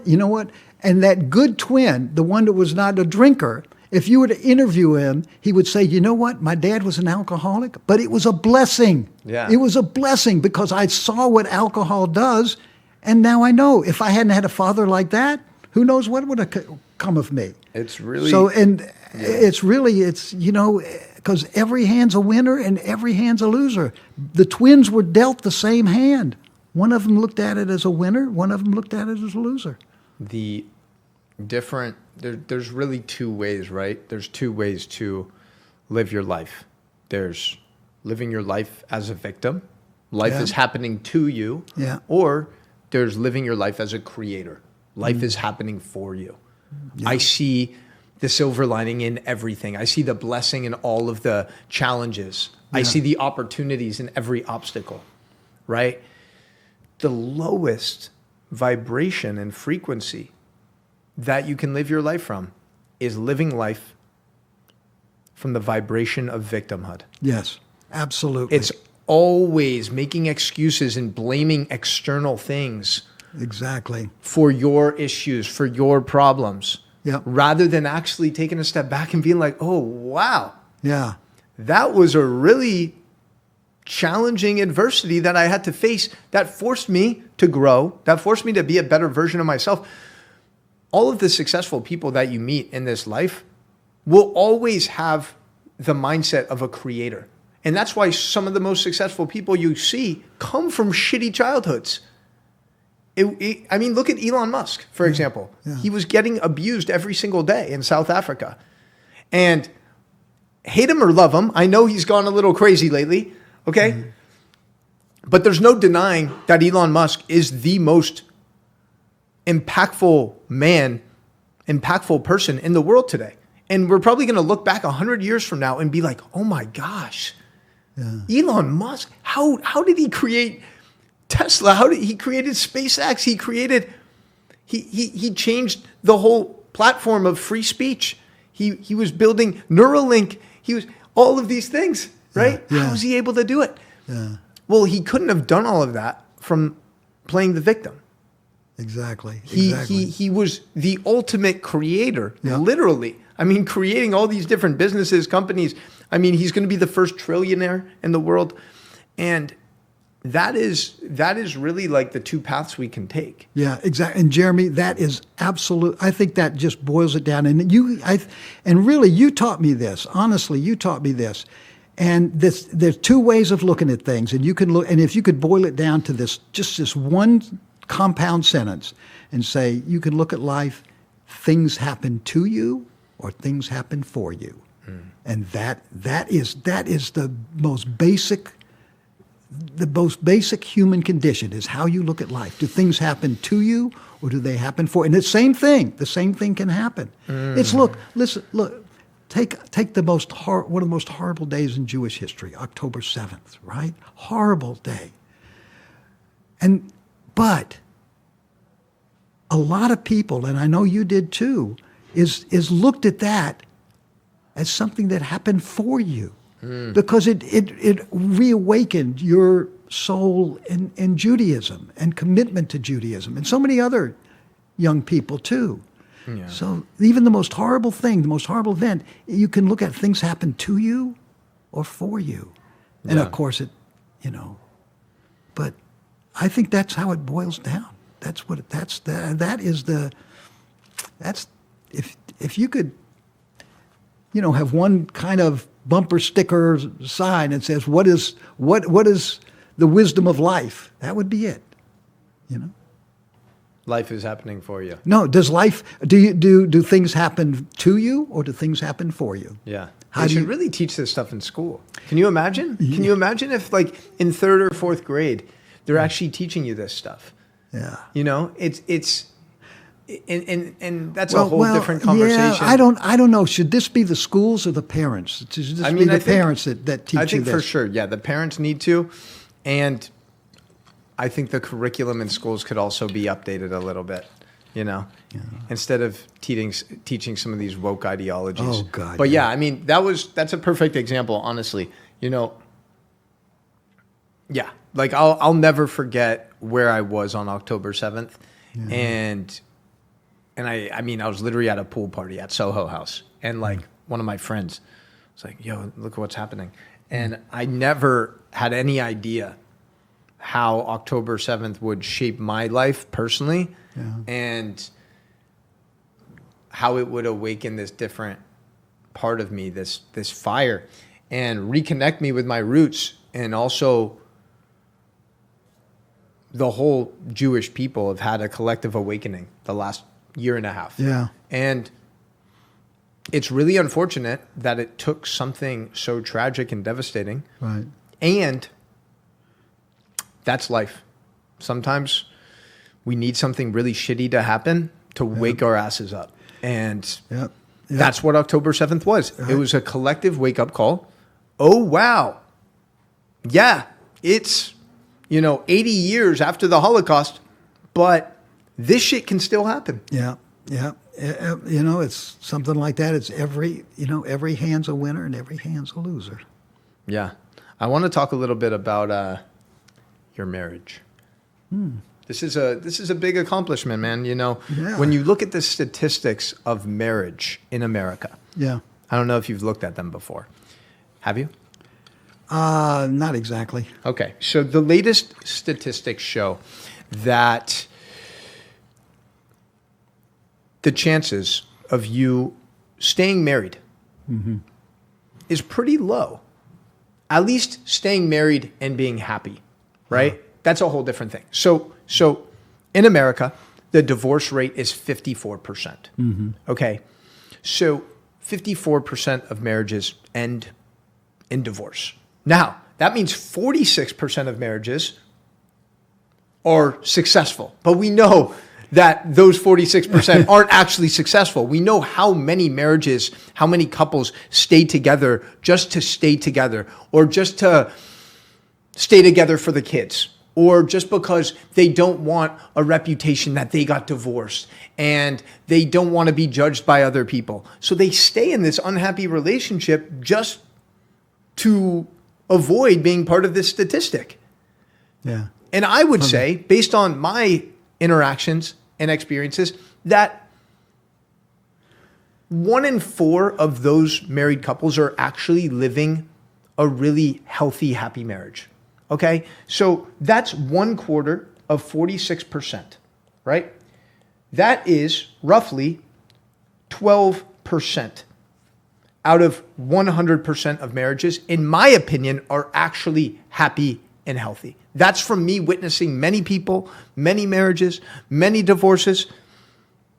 What are your thoughts on that? Do you think that's an accurate representation? So basically, 50% of marriages end in divorce. 54. Well, just to say 50. Okay. So let's say 50 end in divorce. And then you've got the other 50, and half of those, 25%, end in death, but misery, right? The marriage stays intact until you die. I'm saying 3/4 of those. Oh, 3/4. And it doesn't necessarily have to be misery, by the way. Yeah. It can just be like stagnant. Boredom. Yeah. Boredom. Yeah, right. Okay. I mean, would you say that's pretty accurate? I don't know. I mean, I know the divorce statistics. How many marriages are happy or unhappy? I don't know, Jeremy. I honestly, okay. I mean, there's a spectrum. How much unhappiness. Fair enough. Fair enough. Yeah. So, where would you say your marriage is on that scale? 47 years you've been married. Yeah. To my mom. Yes. Absolutely incredible. Yep. You guys are about to hit the big 50 very soon. That's crazy, man. Yeah. 47 years of marriage, Dad. Yeah. What is the secret? Yeah. Yeah. And, I think that marriage has challenges. And, there were times Mom and I had issues. We had some significant disagreements. We had some significant unhappiness as we went through the marriage, but we kept working at it. We kept working out the problems, and it's, I think very few marriages, I would say this, very few marriages are these marriages that are made in heaven, right? That from the moment you get married, you're madly in love with that person. You never have an argument or whatever. And it's, those are very few. That would almost be unhealthy if you never had an argument. Yeah. I don't mean that, but yeah, I mean, those kind of marriages are very rare. So most marriages, they have difficulties, challenges. And one of the challenges, I think what I've noticed a lot of the challenges are when children come along. Now you think, oh, wow, we're having a baby. Oh, this is wonderful and everything. But a lot of times that brings challenges. I know it challenged our relationship too when we had children. Because in some instances, in some marriages, when a child comes along, it's the wife and the husband, and each one has their full attention. And child comes along, and the wife becomes, that becomes her total focus in a lot of ways. The total focus, nurturing, loving, and a lot of times the husband feels like he gets pushed aside. And what happens is the husband then, spends more and more time at work. He feels a little, he's the one that takes the pictures from a distance, but mom's holding the baby, and it's that. And so there's a distance that's created, and sometimes it can really spiral, and he gets feeling more lonely and devotes more time to work, or even has an extramarital affair or something like that. So, and that was one of the challenges that we had. Dennis Prager has this great statement. He says, children are God's practical joke on adults. He says, that which was created in passion then proceeds to destroy it. Wow. Think about that. And you folks listening out there, if you're married and you have children, if you don't think that there's a kernel of truth in that statement, I would really like to talk to you. Maybe you could message Jeremy, and Jeremy could give you your name, because I'd like to talk to you if you don't think there's a kernel of truth in there. But there's challenges, and you have to work it out. And I guess one of the things that I had to learn about marriage is that it's not just about me. It's not just about me. And I fully accept that, even though I may have felt, pushed aside at times, when you and Jonathan came, that I loved the fact that Mom was such a nurturing mother. That was her life. That was her passion. That was her calling, to be a mom, and I as being a professional, when you'd sit and you'd be talking to other doctors, and all these other doctors, had these high-powered wives. My wife is a doctor, my wife's a lawyer, my wife is now dean of the law school, and all this. And you sit there, and everybody would talk about their accomplished wives, and I didn't envy them one bit, not one bit. And I know every professional woman has, their own choices to make, but I didn't envy them one. But I was so happy that Mom's calling was to be a mom and to nurture and to raise you and Jonathan. Yeah. I had not one bit of it. How much of that do you think is actually, I'm curious now looking back, because it makes sense. We were talking about this last night actually, that when children are brought into the equation, all of a sudden it is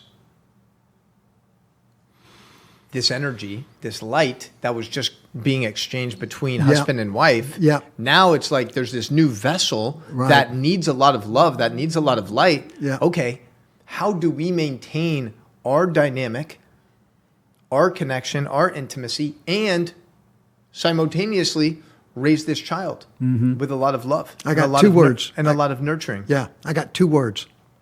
2-word answer. Date night. Date night. Hey. You take Mom on dates? The date night. And you know what? And you know what you do the first thing on date night? The first thing you do on date night is you schedule your next date night.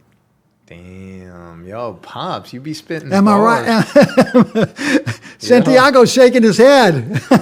Yeah, Santi's on that single swingers life right now. Oh, is he? Okay.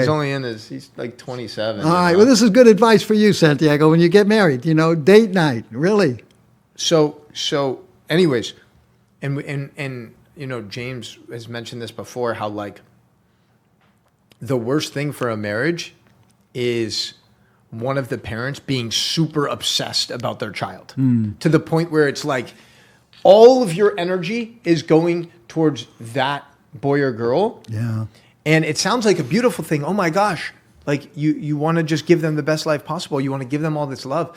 And oftentimes when you're like a helicopter parent and you're like dropping everything to just be a mom or be a dad, you oftentimes forget about your partner in that process. You also forget about yourself. Mm-hmm. Or you live through your child vicariously. Your child becomes This is like one of the saddest things. Yeah. God, the worst thing is, have you ever seen these like these little girls that are 7 years old and compete in beauty contests? Yeah. God. Well, I mean, that is no. I think it's sad to see all the parents that are so obsessed about where their kid goes to school. Oh my God! You see this so often. It's like, my son goes to Princeton. Yeah. Oh yeah, well my son could have gone to Princeton, but he got a scholarship to Michigan. Yeah. It's like, listen, this is 2025. Yeah. College has never been more useless. Exactly. I'm sorry to break it to you, but like college is probably potentially not even going to exist in the same capacity that we've known it to be in the next 20 years. You have institutions like Harvard, like Stanford, like Columbia, that are the most corrupt institutions in the world. They're driving hate. They're driving division. Yep. They're pushing a woke Marxist agenda. Yep. Why would you want to send your child to a place like that? And not only that, you're spending a couple $100,000 to do it. Yeah. It's absolutely ridiculous. And he's going to learn about white privilege and how to be an anti-racist and, all that. Well, and that whatever that it all depends, whether your skin color determines whether it's not the content of your character, but the color of your skin that determines, who you are, what kind of person you are. What do you think is going back to mom? What do you think is the biggest lesson that you've learned from your wife?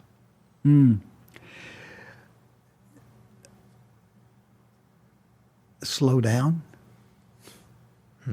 Be patient. Mom, it's the see, like I'm the kind of guy, like if we're going on a vacation or something, I will be packed 2 weeks in advance. I'll bring up my suitcase. I'm packed 2 weeks in advance. Yeah. Mom, on the other hand, the day we're going, she's not packed. I'll say, well, we're leaving. I say, well, the plane doesn't leave till 2:00. I still have to, it's totally, and it drives me nuts. It drives me crazy. But she's the one that hears the birds sing when we walk. She's the one that looks at the flowers and thinks they're beautiful. And I'll tell you, Jeremy, I think that in these last 5 years since I've been retired, our marriage is the best it's ever been, and that's saying a lot. That's amazing. Sometimes people retire. That's the problem is people retire, and all the and the husbands or one spouse is so committed to their business that they had no time for their relationship, and now they're retired and they've got nothing in common.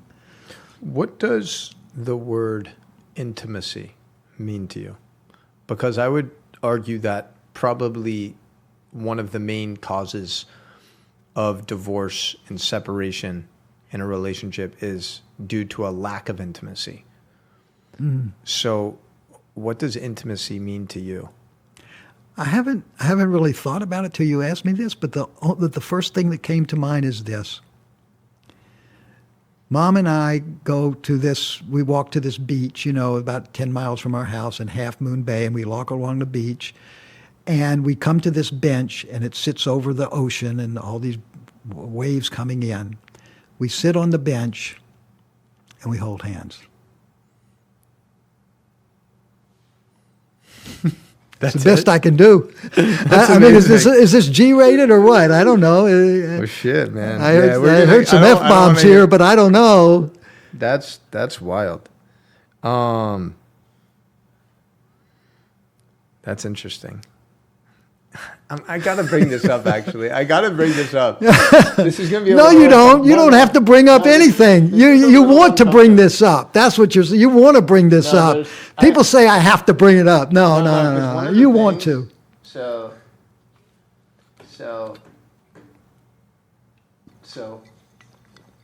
Oh shit, bro! Crazy! I opened up my phone, dude. Billy Carson texted me, bro. He said, we're leaving. He said, October 20th, leaving for Egypt, solar eclipse tour. I'm taking you for free. That's crazy. Wow. Oh, shit. That's wild. That's crazy. Oh, my God. Damn, that's insane. Okay, so what I was going to say, Dad. Oh, man. So there's this moment, right? There's this moment. We've been on, how many cruises have we been on as a family? Like only one or two, right? One. We Just went on one. the cruise to Alaska. That's it. Okay. This was probably, how old was I? 11 years old? Let's see. I can tell you when it was. It was 2001. Yeah, you were 11. Damn, good memory. There's a moment on that cruise where Oh, yes. I know what you're going to say. Yeah. I don't think you do. I do know what what you're going to say. Do you want me to tell you? Sure. Okay. Yeah. What do you think I'm going to say? Yeah. Okay. So you're 11 years old. We're on this cruise, and I think we're all in the same cabin. Okay. Okay. And so, so you walked in on Mom and I having kind of an intimate moment. And you reacted like, and it was like you were shocked. You were like, and you became very angry at me. I mean, I could sense like you're a bad person or something like that. Really? And I no, you made that clear. And so as you walked in, I mean, it was like I was going, oh no, Jeremy, I was just turning a bit, I was just doing this, and Mom was laughing hysterically, but you ran out, and I know you were like you wouldn't look at me for like a week or something. Really? I don't know. I don't remember that part. Okay. But you were right about the moment. Yes. You were right. Yeah. When I look back, I was a pretty damn like innocent kid. Like I was a good kid, you know. Yeah. Until you got to be a teenager. I was a pretty good kid, but no, I remember, and people watching and listening can probably relate to this. It's a very awkward, uncomfortable moment. Yeah. When you walk in, on your parents having sex. Yeah, I mean, who wants? But at the same time, Yeah. Looking back at it now, I'm like, oh wow, I'm so happy that they were having those intimate moments together. Yeah. That's amazing. But as an 11-year-old, I was freaked out. Yeah. I had no idea what was going on. I just heard a lot of loud noises, some grunts, some moans, and I was like, what the fuck are they doing in there? Shit. And that was the only cruise we ever went on as a family. Yeah. And maybe it was that moment why I was traumatized from cruise ships for so long. That's why you never go on a cruise ship. I don't know, man. But that was a wild moment. Yeah. I'm glad you guys had that intimacy. But I loved actually how you explained that intimacy, between you guys.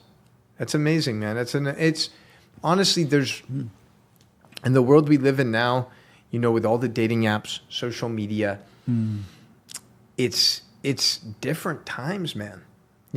It's different times. Like it's interesting because the life is all about holding two things at once. It's all about duality, right? So social media, dating apps, all of these things, right, means more options, which inherently sounds like a good thing. Oh, wow. There's like limitless potential partners for me. Yeah. And on the other side of the spectrum, there's limitless potential partners for you. That's overwhelming. You feel the need to be swiping right on this dating app, checking your messages on this social media app. Yeah. Right? And it's a lot of noise, honestly. I think those divorce rates are going to go higher moving forward because, like we were talking about, you can literally be cheating on your husband or wife while you're with your husband and wife. You can be just like scrolling and, even just being shown like these videos of like girls dancing in bikinis while you're with your wife. It's like that's just planting all of these images in your head. You didn't have to deal with that 20, 30, 40 years ago. I'm almost envious of the simplicity that you got to grow up with. I mean, I feel like I manage it pretty well, but like being a kid right now, man, is a lot. It's a lot. What would you say is the best way for a young man and a young woman who want to meet somebody and have some sort of relationship? What's the best way to do that? You want my honest answer? Yeah. Probably like a yoga class, maybe Whole Foods. I always say, if you want to connect with someone who's like-minded and who has the same interests as you, go to a place where you're likely to find someone doing those activities. So if you want to find someone who's healthy and fit, go to a Pilates class, go to a yoga class, get a gym membership. If you are going shopping, right, instead of just like Uber Eating something that's unhealthy, actually like go to Whole Foods. I mean, listen, I live 2 blocks away from the Whole Foods in South Beach. Yeah. I'm not going with the intention of like meeting my wife, but there's always some hot girls there. And I'm like, okay, interesting, you know? So it's really just about, it's the same thing about, it's really the same thing about how to find like a friend when you're older. Yeah. You know? That's true. That's It's good. like- That's good advice. Yeah. Or go to Bible study or something like that. Yeah. I mean, if that's the vibe that you want, go to an AA meeting. Yeah, exactly. Although I don't know. I'm actually curious, Dad. Is there something that you've never told me, but you feel called to tell me now? You mean after we talked about you walking in on the, in the cabin and on the cruise and all that? Is there something you've never told me that you feel called to tell me now? Well, let's see. I told you about that. You need to be on time when the Uber guy gets there. I've told you that. Yep. I've told you that, like, when you sublet your condo, that you clean it out, make it really nice for the person. Anything bigger, anything that's, anything that maybe you've, wanted to express or share. You just you're looking for a biggie, huh? No, I have no. You're looking for, I'll tell you this, Jeremy, that, for you to just have me on this conversation on a podcast and talking to, a lot of people, hope to the 3 people out there is. Don't disrespect this podcast. There's going to be way more people that see it than that. Okay. But no, just to have you have this conversation with me, really feels wonderful to me that you would invite me for this conversation and feel that way about me, that, I'm here. Listen, guys, I got the sexiest, best looking, bold, 78-year-old, soon to be. I'm here. Dad, you know what? We got to get you a haircut, man. You down? Tomorrow. We're getting you a fresh cut. I just decided. All right. Yeah. Okay. We're going to get you a fresh cut. All right. A B-Day cut, man. We got to get you looking good. I appreciate that, Dad. Honestly, yeah, man. I love you. I love you a lot. You're an amazing man. You're the person that I look up to the most. And, you inspire me every day to be a better version of myself. So. And thank you, Jeremy. And, you inspire me too. You really do. And I'm so proud of you, the man that you've become. I really am.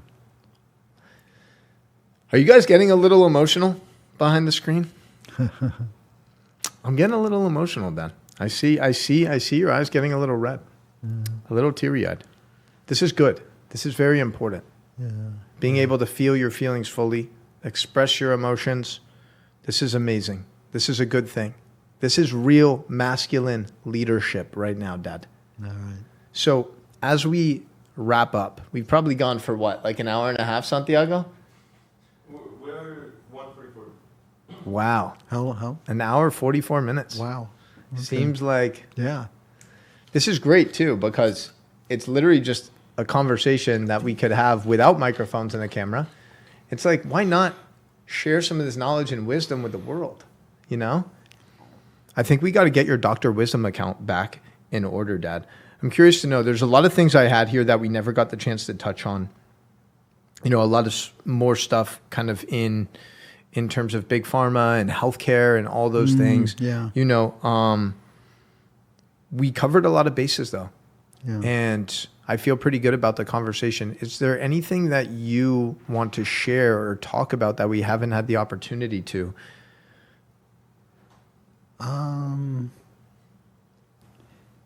Yeah, I don't think so, Jeremy. You know, I once we cut off the conversation, you know, I'll be going, you know, driving back, and I'll be going, oh God, why didn't I mention that? Why didn't we mention that? You know,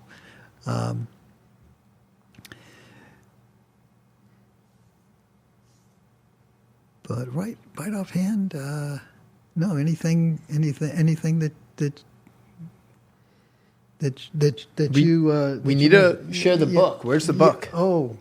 Santiago, can you see if the book? Oh, yeah, It yeah, should be yeah. right there. Yeah, no, where? I thought I brought it. No, was it in my? I think it was. Oh, yeah. You see it? Here. Bedside Manners, right? Yeah. All right. Wait. All right, guys. My dad, if you have vibed with this conversation and all the wisdom and all the stories that my dad has shared, you got to pick up a copy of his book. All right? Bedside Manners. All of his amazing storytelling literally went into this book. So many personal stories about your journey, being a physician, being a husband, being a father. It's absolutely incredible. And I think it can help a lot of people. There's so many valuable lessons. Yeah. In these pages. Jeremy, it's really not my journey. It's really the stories that I learned from patients, from, you know, my colleagues, from staffs. It's the stories that people told me. You know, it's not really my story. And it's not like you. And yeah, it's and there's stuff in there about, you know, compassion, leadership, teamwork, work-life balance. Also, you know, but this is the wisdom that I learned in those 40+ years that I worked at Kaiser. Yeah.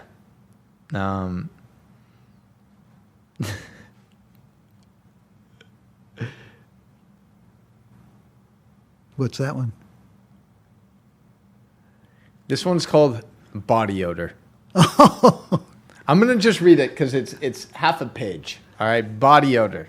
This book is filled with all of these. Body odor. I gave a presentation about the importance of expressing empathy in our communication with patients. I tried to stress the habit of trying to make just one empathetic statement with every patient, even if it's something like, "Sorry, Miss Garcia, about those rumblings in your tummy. That must be so tough. Mr. Jones, having those sniffles at night." After the presentation, a physician approached me privately. He did not agree. "If I'm not feeling empathy," he said, "it's not honest to speak the words. It's fake. It's phony. It's not me." "It's not," he insisted, "natural." Here was my response to this doctor. Unfortunately, like so many of my brilliant retorts, I thought about this 30 minutes after my colleague departed. But here is what I wished I would have said. "Natural? You want natural? Let me give you natural. Body odor is natural. Most of us wear fresh clothes. We take showers. We put on deodorant. All I'm saying is, in conversation with our patients, let's put on a little deodorant. What's unnatural about dabbing a little Old Spice on that? Sheesh! Damn, Pops, you be spitting bars. This is absolutely amazing. We'll link to this in the show notes. Especially, I mean, if you're wanting to become a doctor, but honestly, for anyone, this is going to be extremely valuable. Dad, you are an amazing guy. It's crazy that you're turning 78 tomorrow, man. It's crazy because, like, I still look at you and I'm like, this is just my dad. Like, you just have so much energy, so much vitality, so much inspiration every single day. And you truly are living a life embodying gratitude, embodying love, embodying presence, embodying kindness, compassion. And man, it's an honor to be your son. And thank you for all the lessons. Thank you for all of the love. Thank you for all of the tough love. Thank you for all of the painful moments. Yeah. Thank you for all the obstacles, the challenges, the discipline, all of the times that you disciplined me throughout my life where I didn't really understand it. And maybe sometimes I still don't, but I'm grateful for it all, man. Okay. You're the best dad that I ever could have wished and asked for. And I'm just extremely grateful, man, that I got to learn from you, and I still get to learn from you every single day. Thank you, John. Thank you, Jeremy. And but don't forget, I just clean up your apartment before the person moves in. See, guys, that's my dad trying to deflect kind words. He still has trouble receiving compliments. So if that is you, if you have trouble receiving kind words and compliments when someone praises you, you got to cut that shit out. You just have to say, thank you. Yeah. You're right. That absolutely, you're totally right about that. It's because you know what you did in that process? Yeah. You actually took away. Yeah. Because that's right. if you would have received that, it would have actually made me feel better. Yeah, I did receive it, but I didn't give it back, right? No, it's not about giving it back. You didn't even receive it. I did. I felt it, but I didn't give it back the right way. I tried to deflect it, like you say. So, and that really is. That's the thing I'm working on, accepting compliments. For a lot of people have that problem. Well, most people struggle to receive. Yeah. And your ability to receive is actually what creates your reality. You have to believe that you are worthy to receive the words that I just said. You have to believe that you're worthy to receive the compliments. You have to believe that you're worthy to receive the abundance. Right. Right? Know what? And too often, I'll give someone a compliment and they'll try to deflect it. Yeah. And I'm like, no. Yeah. No, I'm not going to let you deflect. The words I just said, I said them because they came from my heart. I want you to actually feel what it feels like to receive those words. Yes. You don't have to respond right away. Yeah. You get to just receive. Yes. And take it in and soak in that you deserve to receive that compliment. Yeah. And one of the things that I think people misunderstand actually is that one of the best forms of giving is actually being able to receive gracefully. Yes. Right? It's like, hey, you gave the Uber driver a $5 tip. Okay? If he said, no, I don't want it. I don't deserve it. Yeah. It's like, no, man. Dude, it's $5. You deserve it. You gave us a great ride. Exactly. You were very respectful. Yeah. The AC was perfect. Yeah. Right? You created a very nice ambiance and vibe in the Uber car. Yeah. You deserve the $5 tip. Just take it. Yeah. Right? Yeah. But so often we've been trained, like I don't deserve that. Yeah. Right? I'm not worthy of that. It's like, no, bitch, you are. Yeah. You are. You deserve it. Just take the $5 bill, be happy, be grateful, because actually that is giving something to me. Yes. Right? Yeah. Jeremy, you know what? You're so right about that. And you're right. It's like somebody says, happy birthday. You say, happy birthday to me. I say, oh, thank you. Happy birthday to you. It's not even your birthday, right? But it's so true. It's like when you don't accept someone's compliment, you're really disrespecting them. Yeah. And you know what? Maybe, you know what we were talking about? Maybe that was my sister in my mind talking to me there. Maybe, you know, good. you never It's good know. Awareness. Yeah. So honestly, you know, you're right to call me on that. And, you know, life, and I'm continually learning these things. That was a lesson right there. It really You're was. a student for life. I hope. Student for life. I hope. And that was, and I appreciate that lesson. I can honestly tell a lot about a person based on their ability to receive a compliment. Yeah. If they are unable to gracefully receive Yeah. a compliment that I give them, I know that they don't believe they're worthy to receive. I know that they have certain emotional blockages that they haven't healed from. But when someone is able to actually fully receive it and they're like, you know what? Thank you. That means a lot. Yeah. And they're actually able to let those words land. Yeah. It shows me that they actually believe Yeah. that they're worthy to receive. Yeah. They have a certain confidence about them Yeah. that communicates, hey, yeah, I know, I'm pretty awesome. Yeah. Not from a cocky perspective or Yeah. an arrogant perspective, but knowing their worth, Yeah. right? So the last thing I'm going to leave you guys with is you might be wondering, wow, your dad's 78. He looks so good. He speaks so clearly. He has such a sharp memory. And a couple things that my dad does. He plays pickleball, okay? A racket sport is absolutely incredible for the brain. He plays golf. He gets outside. He goes on a lot of walks. He eats much lighter meals now. He is always learning. He's reading. He's challenging his mind. He's challenging his body. These are the keys to longevity. You know, my dad is really like an embodiment of it. So, Dad, keep it up. The only thing I would definitely recommend is drinking more water. You know, my dad doesn't like water. It's hard to get you to drink water. All right. I have to like put flavors in it. It has to be sparkly. Here we go. There we go. There we go. All right, guys. Dad, you're a legend. Thank you. This was a very special experience. I hope that you enjoyed it half as much as I did.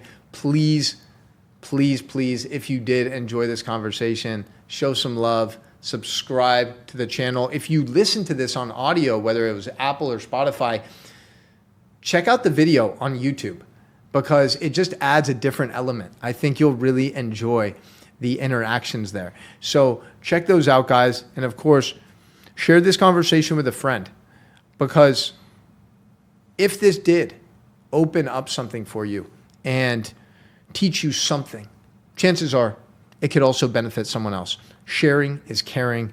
Share this with a loved one. Thank you so much. By the time this episode's out, I think my dad's social media, the Instagram channel, we're going to bring it back, Dr. Wisdom. So look out for that. Tag me on Instagram at Jeremy Awakens. Let me know what the biggest takeaway you had from today's episode was. Much love, everybody, from my dad and myself. We out here, baby. Peace. You did it. You made it to the end of the show. Thank you so much for your time, your energy, your support in listening to this podcast. And really, my mission here is to deliver the best conversations, the best people, so you can continue elevating and becoming the best version of yourself. And all that I ask in return is that you actually take action on the things that we talk about in these conversations, whether it's certain habits to implement or certain thought patterns or belief systems that you want to reprogram and remove from your life. I just want to remind you that your life is your gift and you are the creator. You are the main character of your movie. So please, please take action on these things we discuss. And tag me on social media. Tag me on Instagram in your stories at Jeremy Awakens. Let me know what stood out the most to you. Let me know what were some powerful moments for you from this conversation. And finally, if you haven't already done so, it would mean the world if you left a review for the podcast. Word of mouth is our oxygen. This is what allows us to reach more people and impact more lives. Thank you so much, and I can't wait to see you next time.